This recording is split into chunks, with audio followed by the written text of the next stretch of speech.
Is domestic violence permitted? Domestic violence, ना? नहीं, हराम है.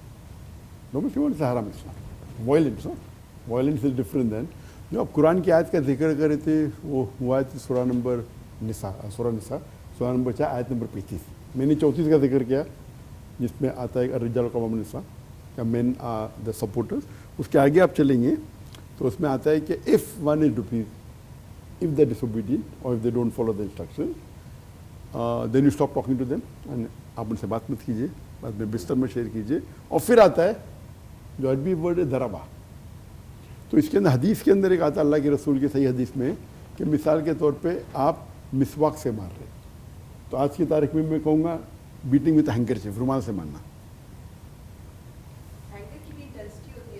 इसलिए नहीं, इसलिए बोलता हूँ मैं, कितना भी हैंगर करो it will not be count domestic. एक होता है कि हैंकेज मारना, एक चिटकी है, चिटकी से आपको लगेगा लेकिन डोमेस्टिक वायलेंस में फिर भी नहीं आएगा. आप समझे ना? आप हैंकर चीज से मारेंगे, रुमाल, हैंगर नहीं, रुमाल.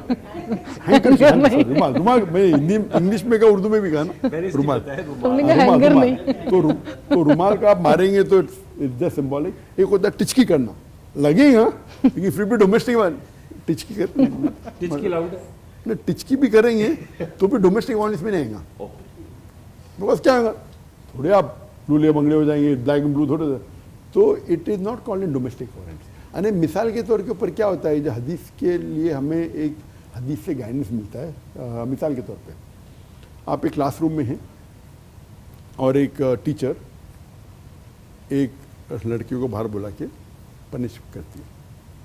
अब ये वो सब लोग के बच्चे लोग के सामने सपोज एक थप्पड़ मारेंगे, लाइट, फिजिकली उसको हर्ट नहीं होता है, लेकिन 25 बच्चे लोग के सामने थप्पड़ मारा, इट्स अ डिग्निटी वार्निंग.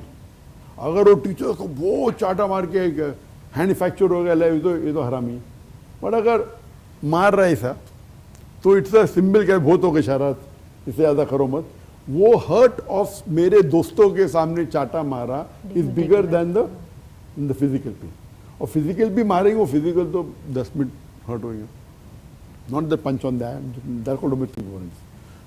तो इसी तरीके से it doesn't mean that you can voice. मिसाल और एक हदीस पेश करूँगा आपसे कि अल्लाह के रसूल फरमाते कि 7 साल की उम्र में जब लड़का 7 साल हो जाता है तो नमाज पढ़ने के लिए को 9 साल पे मारने की इजाज़त है. इजाज़त है मारने की. दैट डजेंट मीन क्या आप मारो. और कौन सी मानने की बात है कि आप मारेंगे उनको या उनको हाथ पे तोड़ देंगे, नहीं.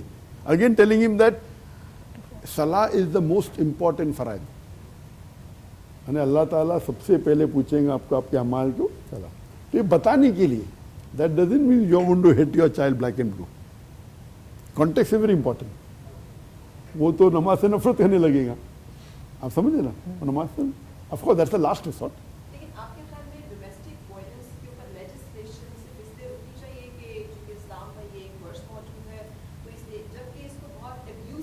नहीं, क्लियरली बहुत से हदीस है. एंड और अगर आप देखेंगे, पढ़ेंगे अगर शरिया के अंदर, तो you can not beat on the face, you can not leave a mark on the body, बहुत सी चीज़ें. शरिया इज डिराइव फ्रॉम हदीस एंड कुरान, और जो फुका मिल के करते हैं तो कई चीज़ें कि can not hit on the face, you can not leave a mark. Face पे माने तो ऐसे मुमानियत है, फेस पे नॉर्मल मानना मुमानियत है. इसीलिए mix martial arts, boxing is not permitted, boxing is not permitted. आप समझे ना. Generally leave aside women, generally मानना अलाउड नहीं. तो वुमेन के लिए तो वाइफ है तो आउट ऑफ द क्वेश्चन. आप समझे ना. तो these are normal rules and regulation. तो हम मुसलमान अगर नहीं पढ़ते हैं, कुरान की आयत लेके मानना करते तो गलत है. So they should be education in the Muslim society. और एक गैर मुस्लिम अगर इसको पूछते किस तरीके से जवाब देना, मिसाल पर मैं कहा handkerchief, it is more of a symbolic. ख़त्म, पहले बात नहीं कर रहे, फिर आप बेड नहीं शेयर कर रहे, फिर आप दरबा, मतलब उसके बाद फिर there is reconciliation between one party from the women side, one party from the man's side, they come and reconcile. So this is a procedure before talaq takes place. So daraba here means light beating, matlab symbolic, matlab this is the end of it. It is just a symbolic way of saying you are crossing the red line. आप समझे ना. इसके बाद क्या होगा, कुरान की जो आयत है, तो we are giving time to a person that we don't want to part. This is the last warning. But in no way is domestic violence permitted at all. उसके पहले पाठ हो जाना चाहिए. अगर इतना आपको लगता है भाई छीने तो पाट ना, आप अपनी जगह जो स्टेट को ये हदूद कर देनी चाहिए इनका तयन के, बिकॉज बहुत सारे लोग जो इसके बारे में आगाह नहीं होते वो पी लेते हैं कि चूंकि वो उसमें उस लिमिट को नहीं फॉलो करते जो आप कह रहे हैं कि रुमाल से मार दें या हल्की जर लगाएं, दे गो ऑल आउट। और हमारे मुआशरे में बदकिस्मती से ऐसी बहुत सारी केसेस मौजूद हैं और जब भी लेजिस्लेशन होने लगती है डोमेस्टिक वायलेंस के हवाले से तो भी यही ली जाती है कि इस्लाम इसकी ममानियत नहीं है, इससे डोमेस्टिक वायलेंस पे लेजिस्लेशन नहीं की जा सकती। इसके बारे में मैं चाह रही हूँ कि बहुत क्लैरिटी से आप आगे नहीं, मुझे पाकिस्तान में क्या होता है बिल्कुल पता नहीं, ठीक है, तो उसका मैं जिक्र नहीं कर सकता, आई कैन नॉट से राइट या रॉन्ग। लेकिन आई नो मलेशिया में रहता हूँ मैं, of course any women can go and complain, अगर कोई ब्लैक एंड ब्लू मारे तो उसकी तो खैर नहीं, हाँ थोड़ा ज़्यादा मारे तो बचने के इन बिटवीन होगा तो बचने के चांस है, ब्लैक एंड ब्लू करे विल बी अरेस्टेड श्योरली, यहाँ का मुझे पता नहीं, तो मिसाल दे रहा हूँ मैं मलेशिया की आपको। Of course, if he hit the wife and black and blue and out of the question, if he fracture something, there is no chance at all. Doctor साहब कोई जुर्म अगर मर्द करे तो खातून भी मार सकती है sir? That's a very good point. आप पूछ रहे कि किस तरीके से ब्लैक एंड ब्लू या विद हैंकरचीफ?